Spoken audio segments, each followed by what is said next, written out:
Boy. Bu canavarning duruşuna qaranglar. Tüfalan. Zo'r. 1 tonna 270 kilo akşam 7 may günü Shavot Pir mol bozoridan alingan rekord buqa. Hali bu 1-2 oy ichida millingning katta o'kiz tushmayadi bozora. Xudo xolasa buni Shuhrat Qassob oldi. Adres Urganchda. Shuhrat og'amiz oldi buni.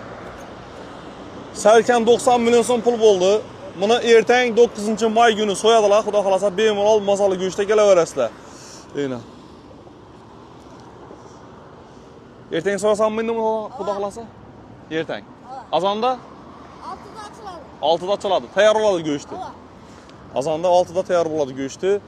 4 yillik mehnat turtdim tenda, ya'ni sababi egasi 4 yil davomida mehr berib, yem berib bakkan buni. Puli salkam 90 million so'm pul olgan buni.